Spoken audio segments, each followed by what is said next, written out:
Okay, Assalamualaikum warahmatullahi taala wabarakatuh dan selamat sejahtera. Selamat petang diucapkan kepada semua yang bersama saya pada hari ini. Ya, hari ini saya Memazia dari Biskut Cheese. Enak dalam nikmat dalam setiap suapan. Ya, bersama anda untuk sembang tentang kita sambung iaitu tajuk menjadi ketua. Jadi Assalamualaikum semua. Hai Nur Syah Bainum. Assalamualaikum. Okey, secara santai kita akan sembang tentang menjadi ketua. Jadi sebelum ini mana?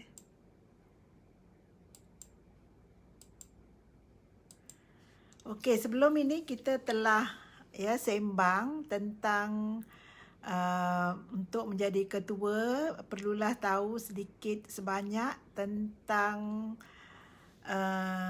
kalau lebih mahir ataupun tahu tentang sedikit teori, dia akan sangat membantu menjadi ketua yang disayangi, dihormati dan mendapat kerjasama daripada semua orang.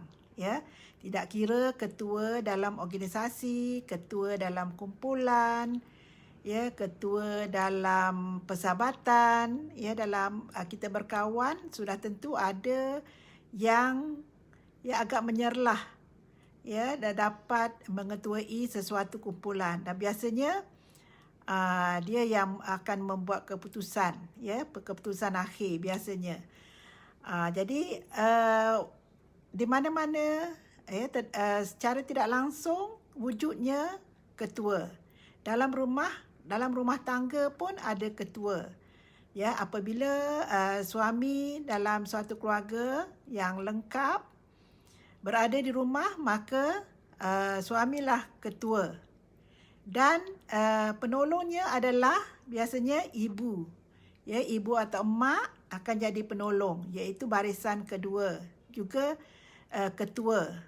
Dan kalau tak ada ibu, biasanya anak yang sulung akan mengambil alih menjadi ketua walaupun tidak ada surat lantikan. Walaupun tidak ada surat lantikan. Jadi ketua ini bukannya hanyalah di badan-badan berkanun rasmi, badan kerajaan, swasta dan sebagainya. Dalam rumah kita pun akan wujud akan wujud ketua, seperti mana yang saya berikan situasi itu tadi. Di mana saya beri situasi itu tadi dalam satu keluarga, biasanya bapa yang jadi ketua. Okey, kalau emak jadi ketua apabila bapa ada di rumah, mungkin bapa sudah pun mengagihkan kuasanya kepada emak. Jadi itu ada pengagihan. Pengagihan berlaku. Kenapa?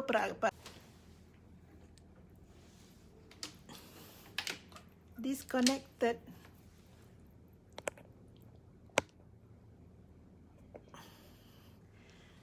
Hai Puan Rosita, kecil Rosita bersama saya. Ui, sengit ni. Nanti beli tripod. Ini, aduh. Sorry. Sengit. Uish. Okeylah. Tak apalah sengit-sengit. Okey, jadi begitu juga dalam kumpulan. Dalam kumpulan kita ada biasanya kalau secara NGO biasanya ketuanya adalah pengerusi lah. Pengerusi. Kemudian yang kedua itu lapis kedua adalah naib kerusi dan seterusnya. Jadi itu tak kiralah dalam dalam kumpulan rasmi atau bukan rasmi, NGO dan sebagainya, pun ya ada ketua secara tidak langsung dan dilantik. Ya, itu dilantik melalui lantikan ataupun dalam mesyuarat dilantik menjadi ketua. Ada yang dilantik iaitu seperti mana yang saya dah sembang sebelum ini. Kalau yang dilantik itu biasanya dia mempunyai kuasa sah. Ya, kuasa sah, ada surat lantikan. Tapi tak semestinya, ya, kalau tak dilantik secara sah, makin sengit. Ish. Kalau tak dilantik secara sah pun, ya, secara tidak langsung, apabila seseorang itu dapat mempengaruhi orang sekelilingnya, dia menjadi ketua secara tidak langsung, tanpa lantikan, tetapi menjadi ketua oleh kerana pengaruhnya menyebabkan dia dilantik sebab dilantik secara tanpa ada surat sah. Itu adalah mungkin disebabkan oleh kepakarannya, mungkin disebabkan oleh kuasa rujuknya, atau mungkin disebabkan oleh dia mempunyai banyak maklumat. Jadi semua orang terpegun, dia tengok, dia ikut, dia cakap. Ya, itu dia banyak maklumat dan ya, ada yang menjadi ketua dengan cara dia dapat memberi ganjaran. Ya, dia bagi duit, ada pengaruh, ya, ada pengaruh ganjaran. Ya, biasanya duit lah. Ya, biasanya duit, dia dapat menjadi ketua.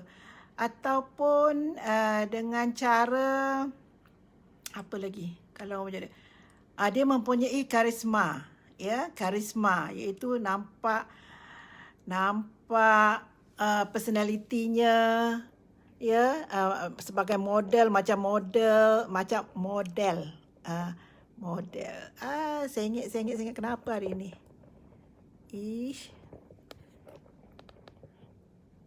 Saya ingat lah. Okey. Sembang-sembang, tak apalah, sengit-sengit pun sembang. Ini dinamakan sembang. Okey, jadi ketua. Jadi dalam terutama dalam rumah, ya. Apabila katakan seseorang itu dalam satu rumah, biasanya ibu dan bapa itu mempunyai ilmu ataupun yang mempunyai kepakaran, mempunyai kemahiran yang sama, ya, maka berlakulah, ya, bolehlah dikatakan ketua itu ditadbir secara teragih, ya. Mendapat perbincangan di antara suami dan isteri, ya, sebelum membuat keputusan. Jadi itu perlulah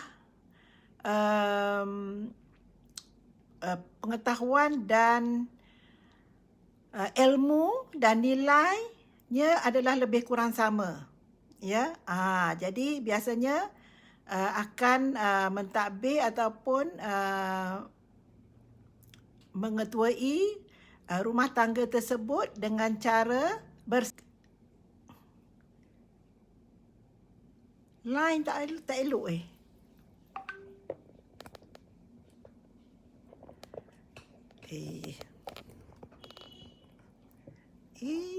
sengit lah.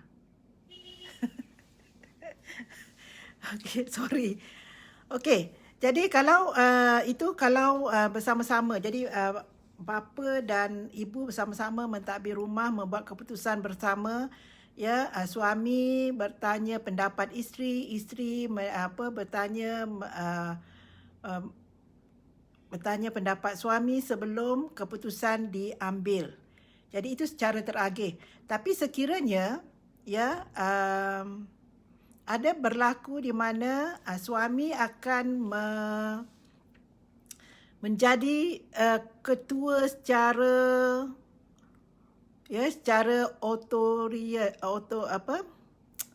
otokratik. Ya, otokratik, memerintah ya, memerintah itu, memerintah ini, suruh itu, suruh ini. Jadi ahli dalam rumah tersebut akur dengan segala arahan. Itu mungkin disebabkan oleh suami tersebut mempunyai ilmu yang banyak, kepakaran yang tinggi jika dibandingkan dengan ahli kumpulan dalam ahli keluarga yang lain. Jadi apabila suami, katakanlah ketua keluarga, mendapati bahawa dia sepatutnya membuat keputusan dan tidak yakin dengan keputusan ahli kumpulan yang lain, maka berlakulah di mana ketua keluarga tersebut akan mengamalkan pemerintahan, kalau secara kasarnya kata kuku besi lah. Itu adalah secara autokratik. Ya. Jadi untuk katakan mengelakkan ini berlaku, untuk mengelakkan autokratik berlaku, ahli dalam keluarga yang lain, ya, terutamanya ibu, ya, isteri atau ibu, seharusnya ya memberi keyakinan kepada ketua keluarga iaitu suami bahawa keputusan yang dibuat oleh isteri ataupun ibu, ya, dapat adalah tepat dan relevan. Ya, sentiasa membuat keputusan yang betul, keputusan yang tepat. Jadi ini akan menyebabkan kepercayaan suami atau ketua keluarga. Itu dalam satu keluarga. Jadi untuk mengelakkan berlakunya autokratik ataupun secara kuku besi. Kuku besi itu agak keras, tapi nak kata apa ya, autokratik lebih lembut sikit. Jadi kalau untuk mengelakkan autokratik, maka si ibu, ya, seharusnya belajar dengan cepat, ya, dapatkan ilmu, dapatkan kemahiran untuk membuat keputusan. Biasanya untuk membuat keputusan supaya apabila keputusan itu diambil dan dilaksanakan, ya, keputusan itu tepat dan pelaksanaannya mendapat hasil yang sangat baik, sangat cemerlang, sangat berpuas hati dengan hasil diperolehi, sedikit demi sedikit akan mendapat kepercayaan daripada ketua keluarga iaitu biasanya ayah ataupun suami, mendapat kepercayaan. Dengan itu mengambil masa yang lama kalau jurang di antara kemahiran dan ilmu yang ibu ataupun isteri punyai dengan ketua keluarga iaitu suami, jurangnya besar, maka masa yang diambil untuk mengubah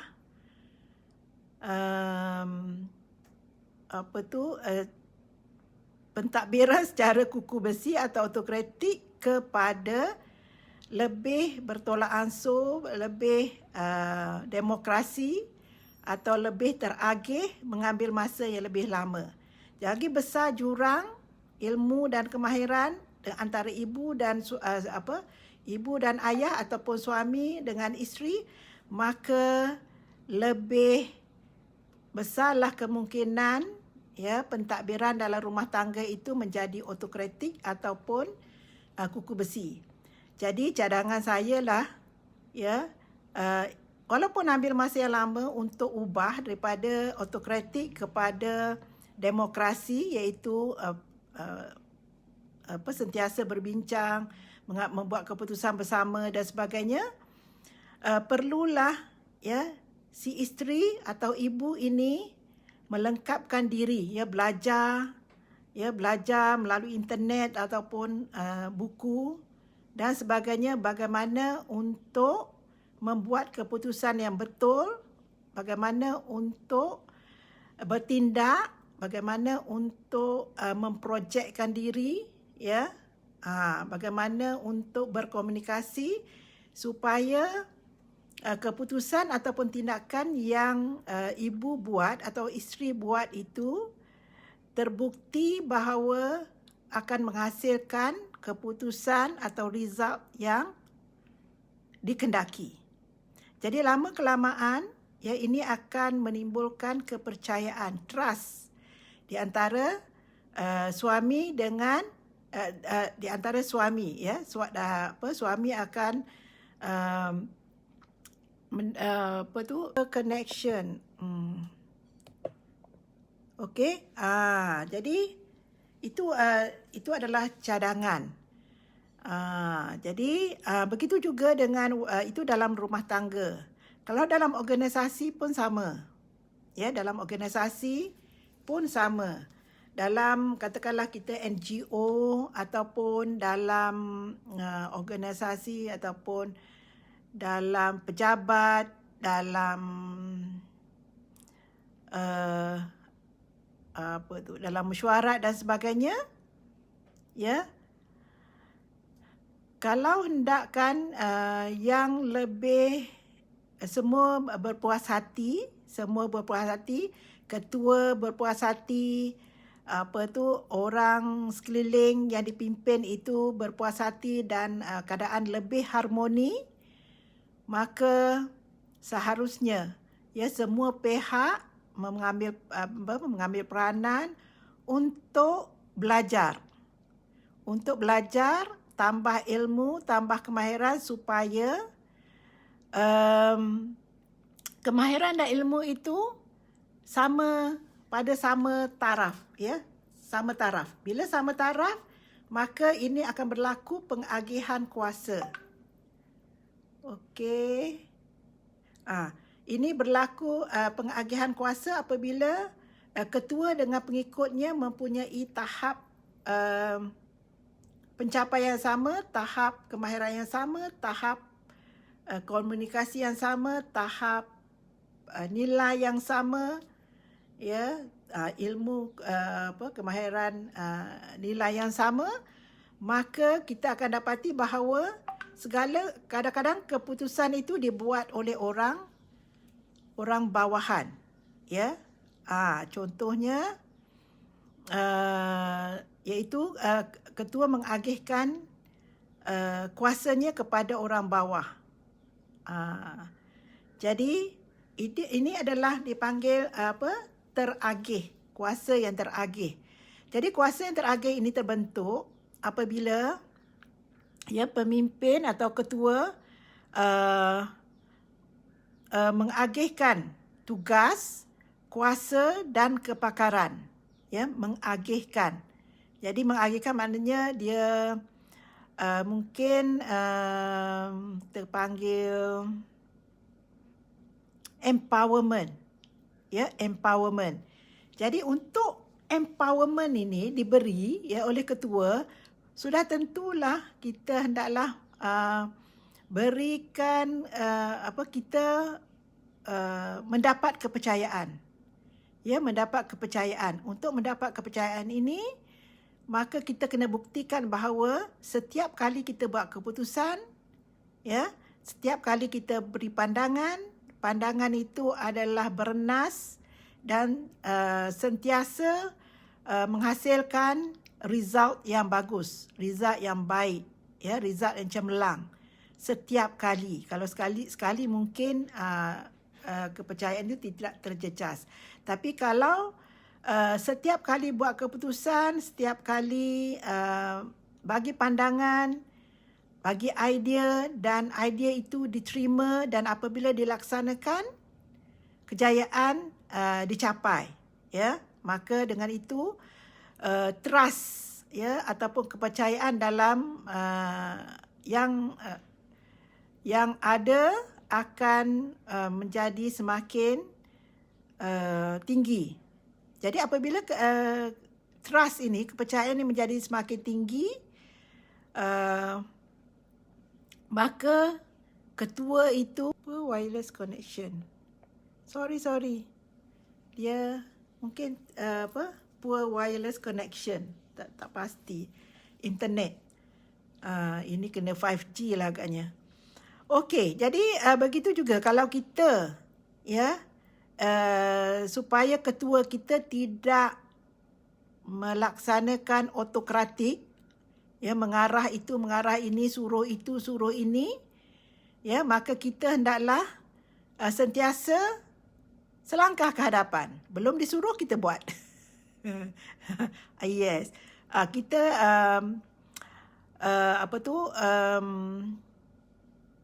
kita kreatif, ya. Kita kreatif dan inovatif, ya. Kita buat sesuatu itu, diberi tugas dan kita buat tugas itu melebihi jangkaan ataupun harapan ketua. Kalau kita boleh, ya, sentiasa menghasilkan atau membuat sesuatu kerja tu dengan ikhlas hati, ya, dengan, ya, kerana Allah Ta'ala, insya-Allah, ya, kepercayaan itu akan timbul, maka kita akan dapati bahawa kita kepimpinan itu ataupun kuasa antara ketua dengan orang bawahan itu akan teragih.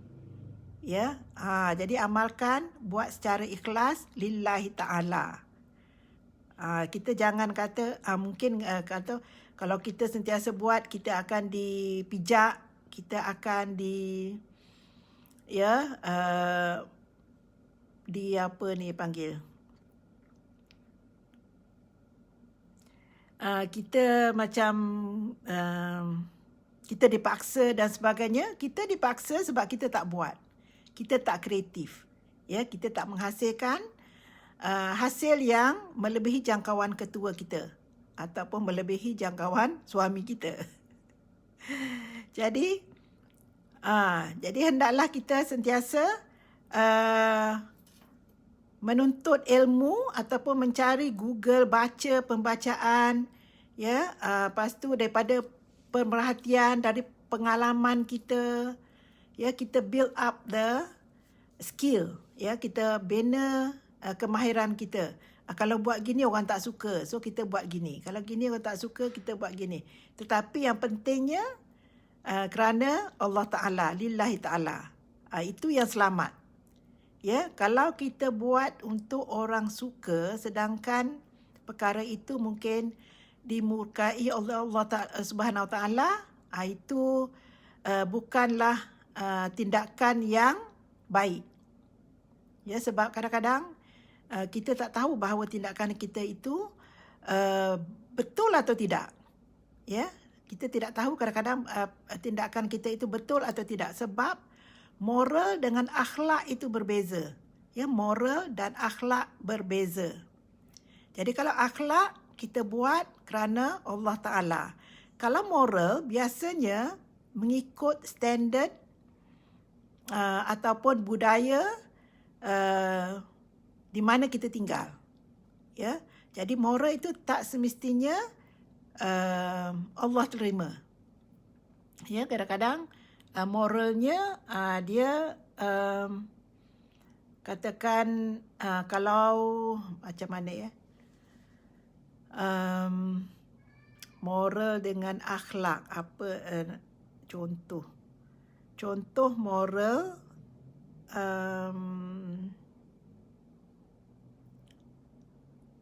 kalau katakan pemakaian, ya. Okey. Kalau pemakaian, moralnya kalau pemakaian kita ikut standard yang ditetapkan oleh kumpulan kita. Katakanlah kita pergi jamuan di mana dia ada tema. Temanya katakanlah tema apa yang tema katakanlah kostum, ya, kostum parti ke, pakai kostum dan sebagainya. Jadi kalau moralnya kita pakai kostum itu adalah diterima, ya, baik nilai. Tetapi akhlaknya kita pakai kostum tapi akhlaknya kita kena tutup aurat. Dibeza di situ. Kalau akhlak, kita mesti ikut ajaran Islam. Tapi moral, dia tak semestinya ikut ajaran Islam. Dia adalah mengikut budaya di mana kita berada. Itu beza di antara akhlak dan moral. Jadi, poin saya di sini adalah kalau kadang-kadang kita tidak tahu tindakan kita itu adalah betul ataupun tidak, ikut moral ataupun ikut akhlak, so kita berbalik kepada ikut akhlak. Ya, mana yang kita tengok sirah-sirah Nabi, ya, model ataupun line tak berapa elok lah sayang. Sorry ya. So, kalau katakanlah untuk menentukan sesuatu tindakan kita itu betul atau tidak, ya, kita berpandukan ajaran Islam, ya, bagi orang Islam, kita berpandukan akhlak, ya, berpandukan ajaran Islam. Jadi kita rujuk pada model ataupun sirah-sirah Nabi, ataupun kita buat pembacaan ataupun kita berguru, ya, untuk tahu tindakan yang berakhlak, yang betul, tindakan yang betul mengikut ajaran Islam. Jadi kalau kita dah buat ikut ajaran Islam, tetapi ketua kita tidak setuju, maka kita teruskan tindakan kita ikut ajaran Islam dan kita tawakal. Ya, tawakal. Jadi itu adalah apa yang saya amalkan. Ya, kadang-kadang kita satu tindakan itu kita tak pasti betul atau tidak. Jadi kita mengikut pengalaman, ya, kita ikut ajaran Islam. Kalau Islamnya garis panduannya begini-begini, kita buat. Kalau orang tak terima, kita tawakal saja. Sebab niat kita adalah kerana Allah Ta'ala. Ya, orang itu adalah jatuh pada nombor 2. InsyaAllah, ya, kita akan InsyaAllah kita akan mendapat keberkatan dan rahmat daripada Allah Subhanahu Wa Taala. Itu yang penting. Dan hidup kita akan jadi bahagia. Ya, kita tak terlampau terikut dengan kata-kata orang. Sebab kita lakukan kerana Allah Ta'ala. Jadi, itu yang kita nak agihkan kuasa dalam satu kumpulan, satu rumah tangga, satu organisasi, ya, untuk menjadi ketua yang disenangi, dihormati, disukai. Ya, perlu ada mature, ya, perlu ada kerjasama dalam ahli kumpulan. Jadi ketua seharusnya, kalau kita menjadi ketua, ya, kalau kita menjadi ketua, kita seharusnya bersikap secara terbuka, ya, menerima teguran, ya, dengan positif. Dan kita hendaklah, kalau kita menjadi ketua, kita hendaklah percaya kepada orang bawahan kita, ya, dan mendapat kerjasama, memberi kerjasama dan berkomunikasi dengan baik. Iaitu tips di mana kita dapat menjadi ketua yang baik dan dihormati. Jadi kalau kita lah pengikut, kita bukan ketua. Jadi kita juga hendaklah bersikap terbuka dan memberi kepercayaan kepada ketua, menimbulkan atau mengukuhkan kepercayaan ketua terhadap kita. Kalau nak timbulkan kepercayaan itu, macam saya kata tadilah, kita kena tunjukkan, buktikan bahawa setiap keputusan yang kita buat, setiap tindakan yang kita buat, setiap cadangan yang kita beri, ya, dilaksanakan dan membuahkan hasil yang sangat baik dan ini akan menimbulkan kepercayaan dan kita hendaklah memberi kerjasama.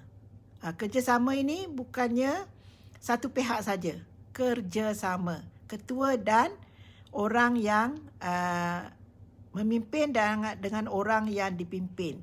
Jadi di sini perlulah ada komunikasi yang baik. Ya, sentiasa berkomunikasi. Sentiasa berkomunikasi sebab kalau kita tidak berkomunikasi banyak tanggapan. Ya, banyak tanggapan yang akan timbul, banyak andaian yang akan timbul. Ya, jadi sentiasalah berkomunikasi dan insya-Allah kalau niat kita ialah lillahi ta'ala, kerana Allah Ta'ala, insya-Allah ya, pada akhirnya akan nampak kebenaran. Ya, akan nampak kebenaran. Jadi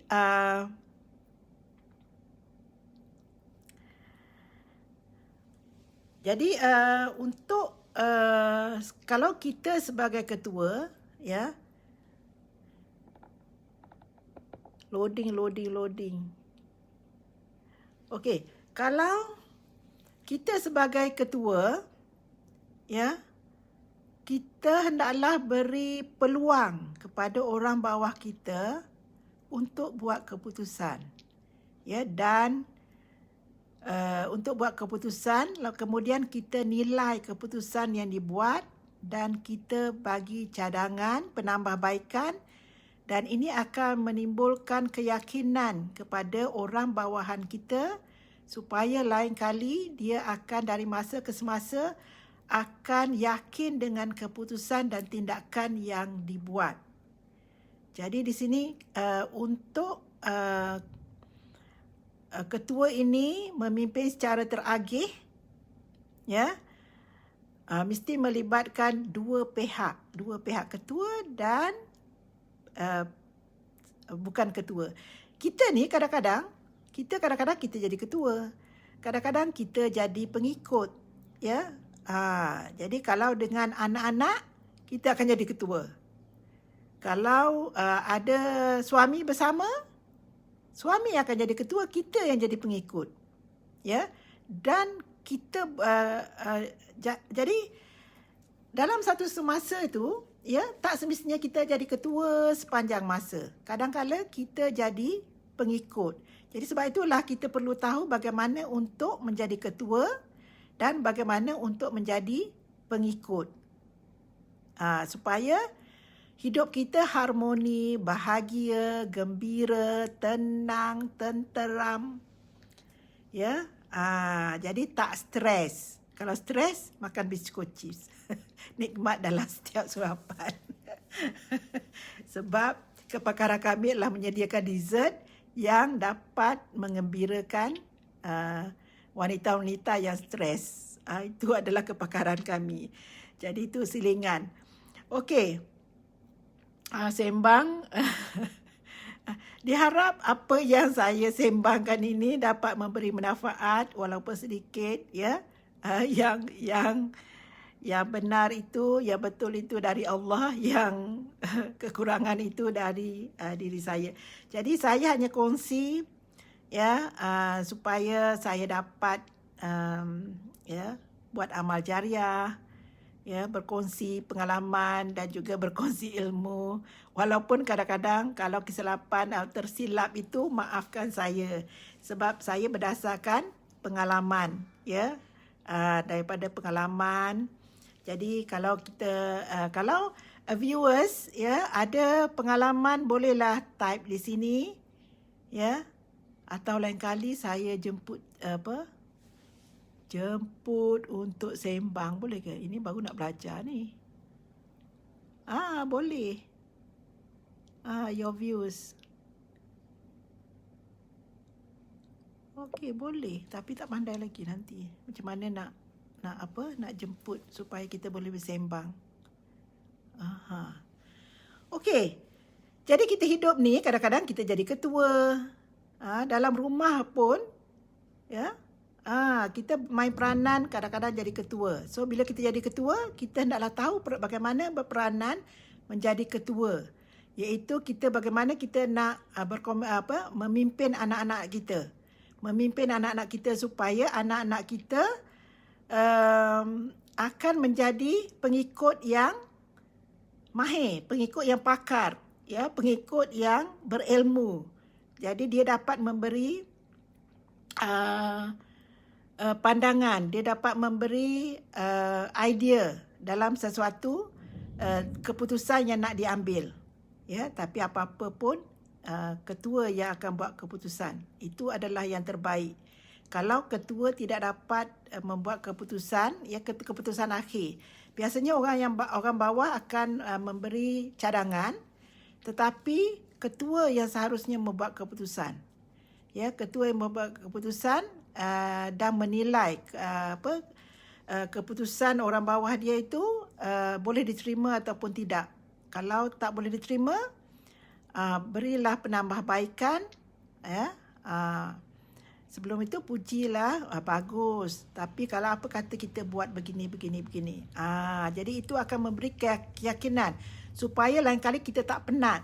Kalau tidak nanti kita akan, kalau kita jadi ketua, kalau kita yang sentiasa buat keputusan tanpa kita mengagihkan kuasa empowerment, kita akan jadi penat. Sebab semua akan tanya kita. Semua akan tunggu keputusan dari kita kalau kita tak bagi empowerment. Jadi untuk memberi empowerment dan keputusan dia buat itu adalah keputusan yang baik dan menghasilkan hasil yang baik setelah dia dibuat tindakan, maka kita hendaklah sentiasa membuat penilaian, membuat pemantauan. Jadi mengambil masalah untuk membentuk amalan-amalan ini supaya menjadi budaya. Ya, jadi pertama sekali kita bagi dia buat keputusan, kemudian kita mungkin boleh bagi cadangan penambahbaikan.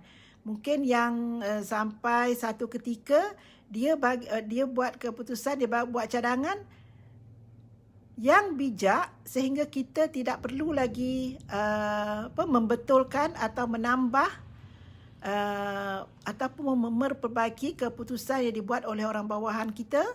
Sampai tahap itu, maka kita hilanglah penat kita. Sebab kita sudah membentuk ketua ketua di kalangan orang bawahan kita. Jadi kalau kita mentadbir secara itu, kita akan menjadi tidak penat. Bolehlah melancong. Katakanlah kita ketua organisasi. Kita boleh tinggalkan pejabat. Ya, sebab trust sudah ada, orang bawah kita sudah buat keputusan dan kita percaya keputusan yang dibuat selama ini ya tidak menimbulkan apa-apa masalah, malah lebih daripada jangkauan kita. Barulah kita boleh tinggalkan pejabat dengan senang hati. Ya, tak perlulah orang rujuk kita, tetapi maklumkan keputusan-keputusan. Biasanya akan maklumkan keputusan-keputusan itu supaya untuk double check sebelum tindakan itu dibuat, ya. Katakan orang bawahan kita, ketua unit dan sebagainya haruslah memaklumkan sehingga pada tahap itu barulah kita tidaklah terbeban kalau kita jadi ketua. Kalau tidak, kalau kita tidak bina trust ini, kepercayaan ini, kita tidak mendapat kerjasama, kita tidak bersikap secara terbuka, kita tidak berkomunikasi dengan baik, pupuk semua ini, sampai tualah kita akan penat, ya, mengarah. Begitu juga dengan rumah tangga. Ya, kalau katakanlah Along buat keputusan yang gini-gini, okey. Kalau Along buat ini lebih baik. Jadi lama-lama Along bagi keputusan tu buat cadangan itu melebihi apa ekspektasi kita, sebab dia dah biasa buat sudah mengkaji itu ini. Belum disuruh sudah buat, belum dipanggil sudah datang. Orang kes macam tu senanglah kita menjadi ketua. Dan kalau kita nak ketua yang macam tu, nak poor connection lah sayang. Kalau kita nak ketua yang macam tu, kita hendaklah pandai berperanan sebagai pengikut ataupun ahli dalam kumpulan. Kena pandai. Barulah kita dapat pentadbiran ataupun ketua secara teragih. Secara teragih, sama-sama buat keputusan. Jadi jadi kita sebagai orang pengikut perlulah tahu peranan pengikut. Peranan pengikut. Kita kena tahu di mana kita boleh buat keputusan, di mana kita boleh bertindak. Jadi kalau kita sebagai pengikut, kita nak dapatkan trust daripada ketua, kita buat keputusan sebelum kita laksanakan, kita kemukakan cadangan keputusan itu kepada ketua supaya dalam makluman dia kita ambil bertindak. Kita melakukan tindakan-tindakan yang kita hendak selesaikan tugas kita. Jadi kita kena maklumkan. Kalau kita tak maklumkan, jadi maka dia bukannya secara teragih. Dia adalah dipanggil laissez-faire. Dia seolah-olah ketua tidak ada peranan. Itu petanda yang tidak baik dalam satu organisasi atau satu kumpulan. Petanda yang tidak baik di mana ketua tidak dimaklumkan, tidak diminta pandangan dalam sesuatu keputusan atau tindakan.